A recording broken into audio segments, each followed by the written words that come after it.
Buenas tardes, profesor Aldo. Mi nombre es Bárbara Zárate y con mi compañero Pedro Flores le vamos a hablar sobre el proceso industrial de la fundición del cobre. Primero que nada, el proceso productivo del cobre es la serie de procedimientos que se realizan para alcanzar el cobre de alta concentración, es decir, que esté la mayor cantidad libre de impurezas.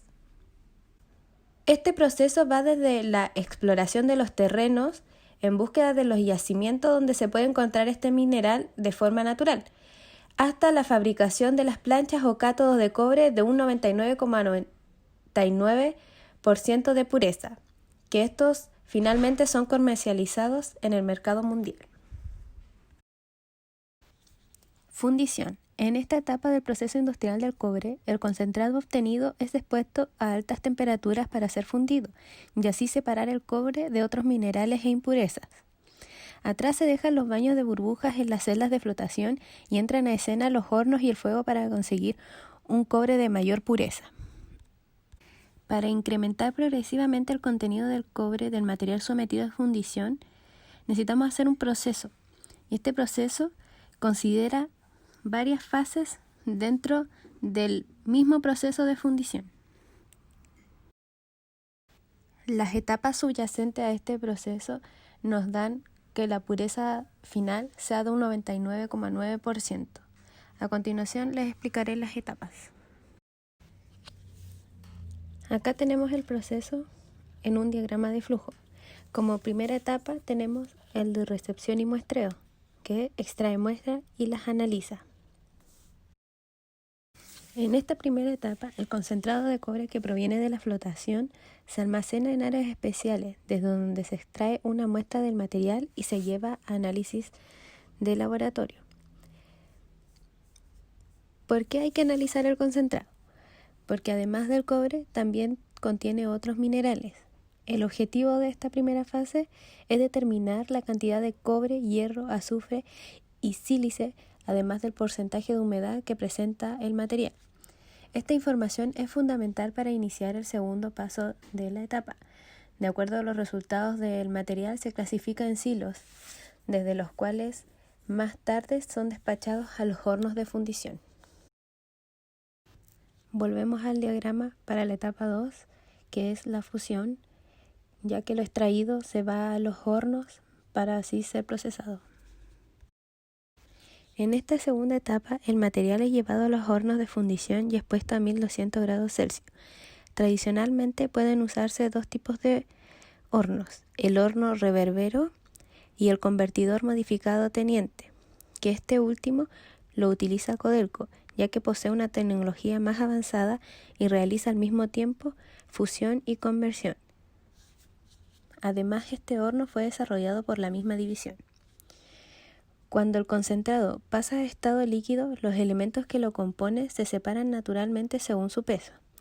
De esta forma, los minerales más livianos se quedan en la parte superior del fundido, mientras que el cobre, que es más pesado, se va al fondo del mismo.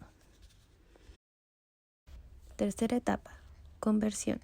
Esta tiene combinaciones químicas y hace un tratamiento de escorias. En esta fase, el material proviene de la fusión. Es procesado mediante combinaciones químicas para separar aún más el cobre de la denominada escoria, que son los residuos del proceso. La conversión se realiza en reactores cilíndricos de 4,5 metros de diámetro por 11 metros de largo, y el mineral obtenido en esta etapa se denomina cobre blister, el que se logra tras la fusión y la conversión. Este alcanza aproximadamente un 96% de la pureza. Cuarta y última etapa, pirorefinación. Esta tiene al cobre blister y a los ánodos, que esos ánodos luego pasan a la electrorefinación para terminar así el proceso. Este último y gran paso de la fundición tiene por objetivo extraer los restos de oxígeno presentes en el cobre blister para así incrementar la pureza del mineral. El cobre blister pasa por los hornos anódicos en los que también se inyecta gas natural con vapor de aire. Esta combinación reduce el nivel de oxígeno presente en el material fundido, logrando ánodos de un 99,7% de pureza. El producto resultante de la fundición es moldeado en planchas de cobre de un peso que puede llegar a superar incluso los 400 kilogramos, dependiendo del tipo de faena. Estas pueden ser vendidas directamente o llevadas a una última etapa de procesamiento, llamada la electrorefinación. La materia prima. ¿Cómo se obtiene esta? Se explotan los yacimientos para sacar el mineral del macizo rocoso y así llevarlo de forma segura a la planta donde será separada de los otros minerales. El producto final.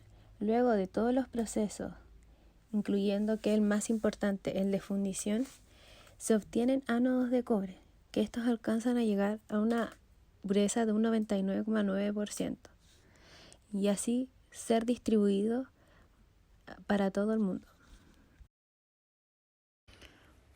Buenas tardes, profesor. Mi nombre es Pedro Flores y hablaré sobre la identificación de intercambio de energía. En la etapa de fusión presentamos un cambio de calor y energía, ya que al recibir el concentrado de cobre se lleva a hornos para dejarlo en estado líquido, para que se produzca la separación natural de los metales.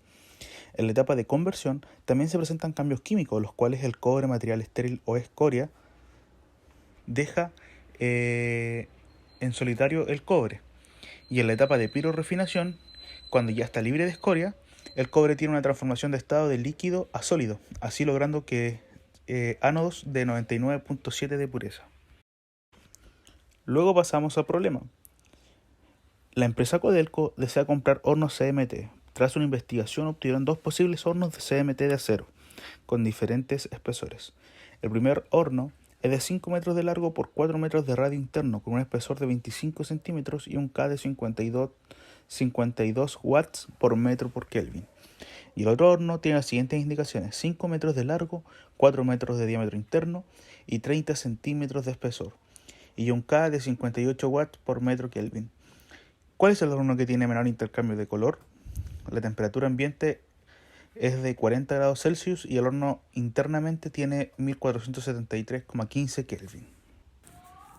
Para poder verificar cuál es el horno que tiene menor intercambio de calor, utilizamos la siguiente fórmula. Es igual a la temperatura ambiente menos la temperatura interna por 2pi por la conductividad térmica por el largo del cilindro dividido por el logaritmo natural del radio externo dividido por el radio interno. Tras esta fórmula, debemos verificar que las dos temperaturas deben estar en Kelvin, por lo cual la temperatura ambiente, que es de 40 grados Celsius, se traspasa a grados Kelvin, lo cual el calor de la cilindro 1 nos queda como 313,15 Kelvin menos 1473,15 Kelvin por 2pi por la conductividad térmica del acero de 25 centímetros, que es 52 watt metros Kelvin por 5 metros, dividido por el logaritmo de 4,25 metros dividido en 4 metros. A lo cual como resultado tenemos menos 31.258,07027 kilowatts.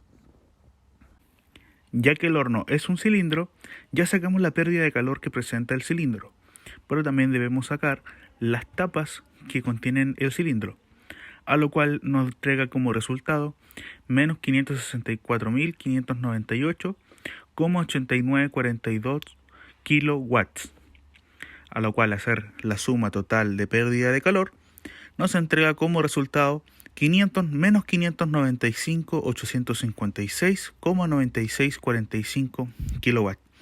Esa es la pérdida que presenta el horno 1 de 25 centímetros de espesor.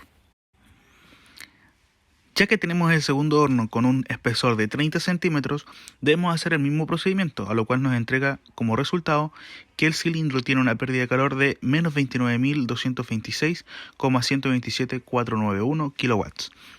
Y la tapa del cilindro 2 tiene una pérdida de 540.393,8232 kilowatts, a lo cual nos entrega una pérdida total de menos 569.620,0981 kilowatts. Por lo tanto, sería mejor comprar el horno 2 de 30 centímetros para Codelco, ya que presenta una menor pérdida de calor en la etapa de fusión. esa ha sido nuestra presentación, profesor. Muchas gracias por todo.